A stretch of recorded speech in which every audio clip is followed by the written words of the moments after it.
نحمده ونصلي على رسوله الكريم اما بعد فاعوذ بالله من الشيطان الرجيم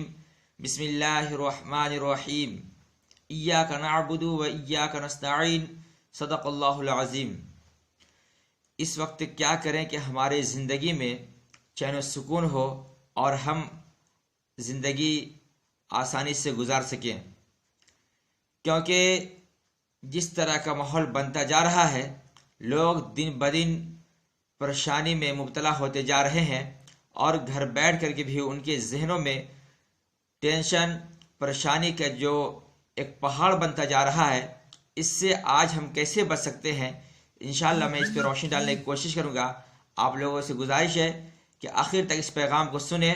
اور لوگوں تک عام کریں تاکہ تمام لوگ اس پر عمل کر کے اپنی زندگی میں کچھ چین و سکون حاصل کر سکیں۔ تو میں اپنی بات اس سے شروع کرتا ہوں کہ ہر سکے کے دو پہلو ہوتے ہیں۔ اگر ایک طرف مصیبت ہوتی ہے تو شاید دوسری طرف اس کے پیچھے کچھ نہ کچھ راز اور کچھ نہ کچھ بھلائی پوشیدہ ہوگی۔ جیسا کہ آپ دیکھیں کہ ابھی لوگوں کے نگاہوں کے سامنے صرف اور صرف مصیبت اور پریشانیاں منڈرا رہی ہے، لیکن میں بتاتا چلوں کہ یہ سب کیوں ہو رہا ہے اور اس سے ہم کیسے بچ سکتے ہیں۔ تو سب سے پہلے ان تمام چیزوں سے بچنے کے لیے اور ان مصیبتوں کا سامنا کرنے کے لیے ہمیں اپنے رب کی طرف رجوع کرنا چاہیے اور اپنے گناہوں کی توبہ کرنی چاہیے۔ اس کے علاوہ کہ جو بزرگوں کا طریقہ رہا ہے کہ ایسے موقع سے ورد و وظائف کرنا، کچھ جو مسنون دعائیں ہیں اس کا استعمال کر کے ہم اپنی زندگی میں پریشانیوں کے آنے سے محفوظ رکھ سکتے ہیں۔ اس کے علاوہ کہ آپ غور و فکر کریں کہ ان تمام لمحے میں ہم کیا کر رہے ہیں اور ہماری زندگی میں کیا فرق پڑ رہا ہے۔ تو سب سے پہلے میں چاہوں گا کہ کچھ جو وظائف ہیں جس کی وجہ سے ہمارے جسم محفوظ رہ سکے اور ہمارے قلب کو سکون مل سکے، تو سب سے پہلے میں بتاؤں کہ وہ دعائیں آپ صبح شام پڑھیں اور اپنے گھر والوں کو بھی پڑھائیں۔ اگر یاد نہ ہو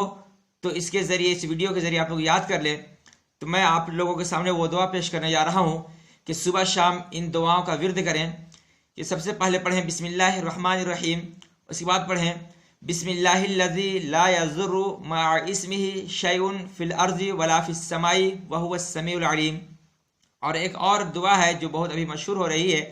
کہ اللہم عافنی فی بدنی، اللہم عافنی فی سمعی، اللہم عافنی فی بصری، اللہم عافنی فی قلبی، لا الہ الا انت۔ اس کے علاوہ سورہ فاتحہ کی تلاوت کریں، وہ سورہ فاتحہ جسے الحمدللہ بھی کہا جاتا ہے۔ اس کے علاوہ اس کے بہت سارے نام ہیں جس میں ایک نام اس کے سورہ شفا بھی ہے۔ اس کے علاوہ جنہیں آیت الکرسی ہو اس کا ورد کریں، سورہ اخلاص کا ورد کریں، تو اس طرح سے آپ کے قلب و جگر کو سکون مل سکتا ہے۔ اس کے علاوہ کہ اپنی ذہن سازی کریں اور یہ دیکھیں کہ اس لاک ڈاؤن میں ہم کون ایسا عمل کریں جس کے بنا پہ ہمارے جو ذہن و فکر میں جو ایک پہاڑ کی طرح مصیبتیں منڈلا رہی ہے اس سے ہم اپنے ذہن و فکر کو پاک و صاف کر سکیں۔ تو جیسا کہ میں ابتدا میں کہا تھا کہ ایک سکے کے دو پہلو ہوتے ہیں۔ آپ لوگ جان رہے ہیں کہ دنیا میں کیا ہو رہا تھا اور آج اس کرونا کے خوف کی وجہ سے لوگوں میں کیا تبدیلی آئی ہے۔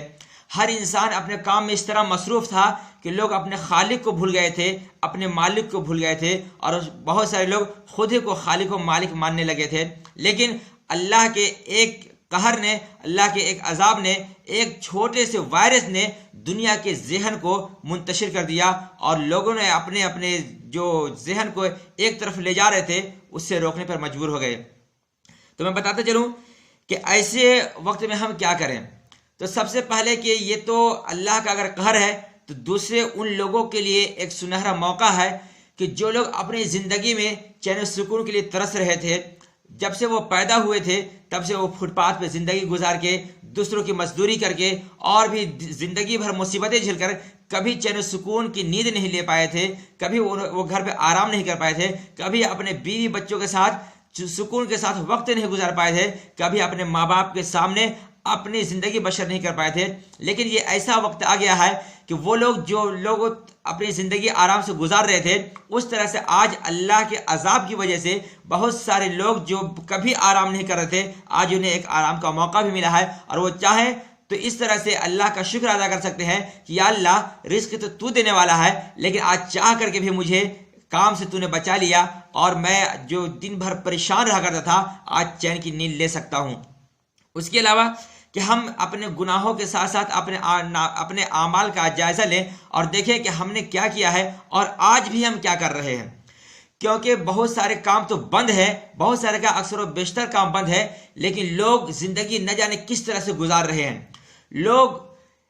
دن بھر افواہوں پہ کان دھرے ہوئے ہیں، لیکن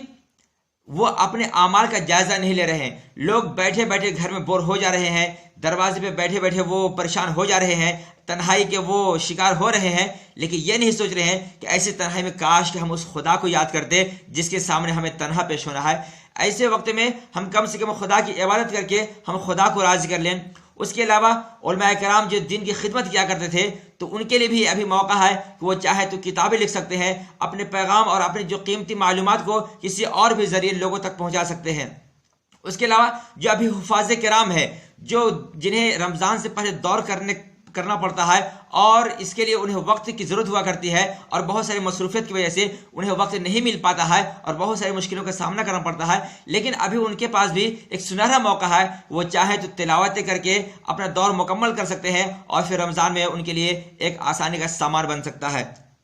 اس کے علاوہ کہ ابھی دیکھیں کہ ہمیں جو اصل ضرورت ہے وہ یہ کہ ہم اپنے اعمال کا جائزہ لیں۔ پہلے تو ایسا تھا کہ کسی کا انتقال ہو رہا تھا تو لوگ ہزاروں کی تعداد میں نماز جنازہ ادا کر رہے تھے، ان کے لیے مغفرت کی دعا کر رہے تھے، لیکن آج ماحول اتنا خراب ہو چکا ہے، آج لوگوں کا نظریہ اور لوگوں کا کانسیپٹ ایسا بن چکا ہے کہ آج جو مر رہا ہے یا کسی کے اوپر یہ تہمت لگا دی کہ وہ کرونا کی وجہ سے مر رہا ہے تو لوگ اس کی نماز جنازہ بھی نہیں پڑھ رہے ہیں۔ حد تو یہ ہے کہ بعض جگہ سے اعلان کر دیا گیا ہے کہ جو ابھی مرے گا یا کرونا کی وجہ سے مرے گا اسے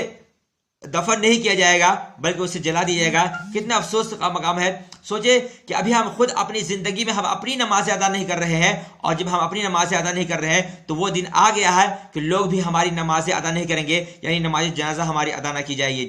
یہ قول میں بہت پہلے سنا کرتا تھا بزرگوں کی زبانوں سے، کہ فرماتے تھے کہ جب کوئی انسان کو یہ آزادی اور اختیار ہو کہ وہ خدا کی عبادت کرے، نماز پڑھے، اور وہ نہ پڑھتا ہو تو پھر ایسا کیا جاتا ہے کہ اس کے اوپر ایسی پابندیاں لگ جاتی ہے کہ وہ چاہ کر کے بھی خدا کی عبادت نہیں کر سکتا ہے۔ لوگ چاہیں کہ لوگوں کو یہ اختیار ہے کہ وہ تلاوت کر سکتے ہیں پھر بھی نہ کریں تو ان کے اوپر یہ پابندی لگا دی جاتی ہے کہ وہ چاہ کر کے بھی تلاوت نہ کر سکیں۔ تو اسی طرح کے بہت سارے مسائل ہیں جن کو ہمیں آزادی ملی تھی اور ہم نہیں کر رہے تھے، لیکن آج ان چیزوں کو چاہ کر کے بھی ہم نہیں کر پا رہے ہیں۔ لوگوں کو مسجد کی طرف رجوع کرانے کے لیے لوگ جماعت کی ٹولی گھما کرتے تھے، لوگ جلسے اور اسی طرح سیمینار اور بڑے بڑے کانفرنس کیا کرتے تھے کہ لوگ نمازی بن جائیں، لیکن مسجد کی طرف نہیں جا رہے تھے۔ شاید آج وہ مسجد بھی ناراض ہو گئی ہے اور وہ خدا بھی ناراض ہو گیا ہے، جن کے سجدے کی طرف علماء بلا کر تھک چکے تھے، جن کی طرف لوگ بلانے کے لیے نہ جانے کتنے لوگوں کی تانے سنا کرتے تھے، لیکن آج لوگ چاہ کر کے بھی وہ اکٹھے نماز ادا نہیں کر پا رہے ہیں۔ تو یہ نہ سوچیں کہ آپ نہیں کر رہے ہیں، شاید ہمارا خدا ہم سے ناراض ہو چکا ہے۔ بس میں آپ لوگوں کو ایک بات ہی بتانا چاہوں گا کہ ایسے وقت میں اپنے جو وقت ہے اسی صحیح استعمال کر کے آپ اپنی زندگی میں چین و سکون حاصل کر سکتے ہیں۔ آپ اس طرح سے اپنے روٹین بنائے کہ ہمیں دن کیسے گزارنا ہے، رات کیسے گزارنا ہے، ہمیں صبح کتنا بھی اٹھنا ہے، کتنی دیر خدا کی عبادت کرنی ہے، کتنے دیر ہمیں اپنے بچوں کے ساتھ وقت دینا ہے، کتنے وقت ہمیں ماں باپ کی خدمت کرنی ہے، اور اگر آپ کو اختیار دیا خدا نے دولت سے نوازا ہے یا اور بھی کسی چیز سے نوازا ہے جس سے آپ دوسروں کی مدد کر سکتے ہیں، تو پھر آپ دیکھیں کہ آپ اپنے معاشرے میں جائزہ لیں کہ کس کو ہم کس طرح سے مدد کر سکتے ہیں۔ تو یہ بھی آپ کے پاس سنہرا موقع ہے کہ آپ اپنے اعمال اور کردار اور کریکٹر سے ایک دوسرے کا فائدہ پہنچا کر آپ اپنے نامہ اعمال میں نیکیوں کا اضافہ کر سکتے ہیں۔ اس کے علاوہ کہ لوگوں نے یہ بہت سنا ہے اور کہا ہے کہ جب بھی کوئی مصیبتیں آتی ہے یا کوئی بیمار ہوتا ہے تو لوگ کہتے ہیں کہ دوا کے ساتھ دعا بھی کراؤ۔ اس جملے پر جب میں غور کر رہا تھا تو مجھے یہ لگا کہ دوا کے ساتھ دعا کا مطلب لوگ یہ سمجھتے ہیں کہ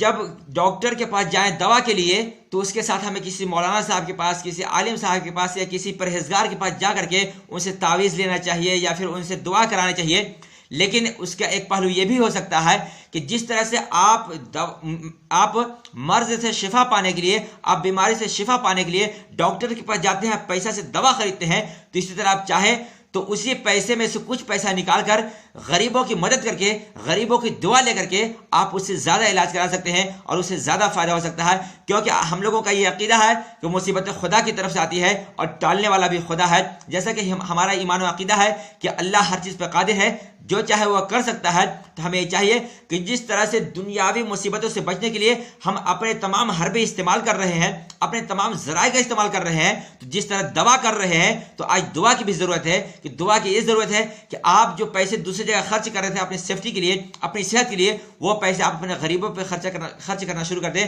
اپنے غریبوں کی مدد کرنا شروع کر دیں، اور وہ جب دعا سے نواز دیں گے تو آپ تمام آفات و بلیات سے، تمام مصیبتوں سے محفوظ رہ سکتے ہیں. بس انہی باتوں کے ساتھ میں آپ سے رخصت ہو رہا ہوں. بس آپ لوگوں سے گزارش ہے کہ اس پیغام کو عام کریں اور اس پر عمل کرنے کی کوشش کریں، اور اس میں جو باتیں آپ کو لگے کہ آپ کے فائدے کے لیے ہے اس پہ خود بھی عمل کریں اور دوسرے تک یہ باتیں پہنچائیں. ہو سکتا ہے اس کی وجہ سے کسی کی زندگی میں کوئی تبدیلی آئے، کیونکہ آج پوری دنیا کے لوگ مایوس ہو رہے ہیں اپنی زندگی سے. حالانکہ مایوس ہونے کی ضرورت نہیں تھی، ابھی تو انہیں چین و سکون سے وہ زندگی گزار سکتے تھے، عبادت کر سکتے تھے، ماں باپ کے ساتھ وہ زندگی بسر کر سکتے تھے، کیونکہ وہ جیل میں نہیں ہے، وہ اپنے گھر میں ہے، اپنے پریوار کے پاس ہے. ہاں، چند لوگ ایسے ہیں جو دوسری جگہ پہ مصیبتوں میں گرفتار ہیں، کوئی گھر نہیں پہنچا ہے، کوئی بیابان میں ہے، کوئی اور کسی جگہ پہ پھنسا ہوا ہے، تو ان کے لیے ہمیں دعا بھی کرنی چاہیے اور ان کی مدد کرنے کی کوشش بھی کرنی چاہیے. لیکن جو گھر میں ہے انہیں یہ چاہیے کہ تمام قانون کا پالن کریں، اور یہ جو لاک ڈاؤن ہوا ہے اس کے مطابق جو بھی حکم دیا جا رہا ہے اس پر عمل کریں. اور بالخصوص امیر حضرات جو دوسرے دنوں میں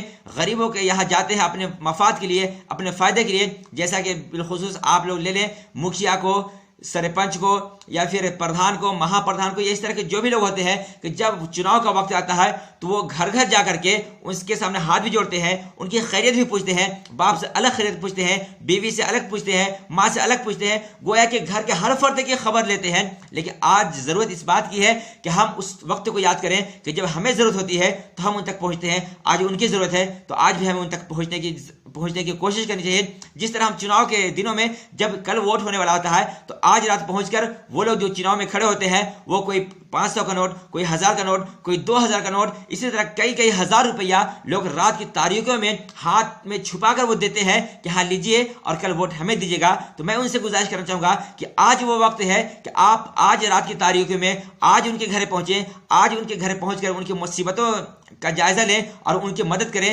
انشاءاللہ العزیز اگر آج آپ یہ کریں گے تو پھر الیکشن کے وقت آپ کو اتنی محنت کرنے کی ضرورت نہیں پڑے گی، بلکہ وہ غریب یاد رکھیں گے کہ ہاں جب مصیبت کا وقت آیا تھا تو یہ ہمارا مسیحا بن کر سامنے آیا تھا، یہ ہماری مدد کر رہا تھا. تو آج انہیں ہماری ضرورت ہے تو وہ لوگ یاد کریں گے اور آپ کی اس قربانی کو فراموش نہیں کریں گے. بس اللہ رب سے دعا ہے کہ ہمیں حق بولنے، حق سننے اور حق